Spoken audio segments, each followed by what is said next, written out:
Bread omelette ಬಹಳ ಮಂದಿಯ ಮೆಚ್ಚಿನ ಉಪಹಾರ. ಇದರಲ್ಲಿ ಮೊಟ್ಟೆಯ ಪ್ರೋಟೀನ್ ಮತ್ತೆ ಬ್ರೆಡ್ನ ಕಾರ್ಬೋಹೈಡ್ರೇಟ್ ಇರೋದ್ರಿಂದ ಶಕ್ತಿಯನ್ನ ಒದಗಿಸುತ್ತೆ. ಆದರೆ journal of the American heart association ಅಧ್ಯಯನದ ಪ್ರಕಾರ ವಾರಕ್ಕೆ 7ಕ್ಕಿಂತ ಹೆಚ್ಚು ಮೊಟ್ಟೆಯನ್ನ ತಿನ್ನೋದು ಹೃದಯಕ್ಕೆ ಅಪಾಯವನ್ನ ಉಂಟು ಮಾಡಬಹುದು.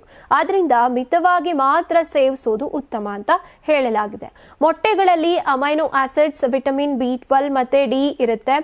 ಇವು ಸ್ನಾಯುಗಳ ದುರಸ್ತಿ, ಚರ್ಮ, ಕೂದಲು ಮತ್ತೆ ಉಗುರುಗಳ ಆರೋಗ್ಯಕ್ಕೆ ಸಹಾಯ ಮಾಡುತ್ತವೆ. ಸಾಮಾನ್ಯವಾಗಿ ವಾರಕ್ಕೆ 2 ಸಲ ಮೊಟ್ಟೆಯನ್ನ ತಿನ್ನೋದು ಸಾಕು. ಇನ್ನು ಕೊಲೆಸ್ಟ್ರಾಲ್ ಸಮಸ್ಯೆ ಇರುವವರು ಹೆಚ್ಚು ಮೊಟ್ಟೆ ತಿನ್ನೋದನ್ನ ತಪ್ಪಿಸಬೇಕು.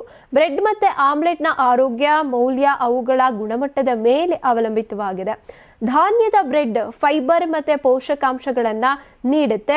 ಬಿಳಿ ಬ್ರೆಡ್ನಲ್ಲಿ ಪೋಷಕಾಂಶ ಕಡಿಮೆ, ಹಾಗೇನೆ ಸಕ್ಕರೆ ಹೆಚ್ಚು ಇರುತ್ತೆ. ಆಮ್ಲೆಟ್ ಬೇಯಿಸೋದಕ್ಕೆ ಹೆಚ್ಚು ಎಣ್ಣೆಯನ್ನ ಬಳಸಿದ್ರೆ ಅದು ಕೊಲೆಸ್ಟ್ರಾಲ್ ಅನ್ನ ಹೆಚ್ಚಿಸುವಂತ ಅಪಾಯ ಇದೆ. ಇನ್ನು ಸರಿಯಾದ ಸಮಯದಲ್ಲಿ ಮಿತವಾಗಿ ತಿನ್ನೋದು ಮುಖ್ಯ.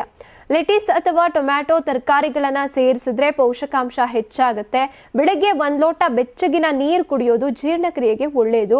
ಇನ್ನು ಬ್ರೆಡ್ ಆಮ್ಲೆಟ್ ತ್ವರಿತ ಶಕ್ತಿಯನ್ನ ಕೊಡುತ್ತೆ, ಆದ್ರೂ ಪ್ರತಿದಿನ ತಿನ್ನೋದು ಆರೋಗ್ಯಕರ ಆಯ್ಕೆ ಅಲ್ಲ ಅನ್ನೋದು ಅಧ್ಯಯನದಿಂದ ಬಯಲಾಗಿದೆ.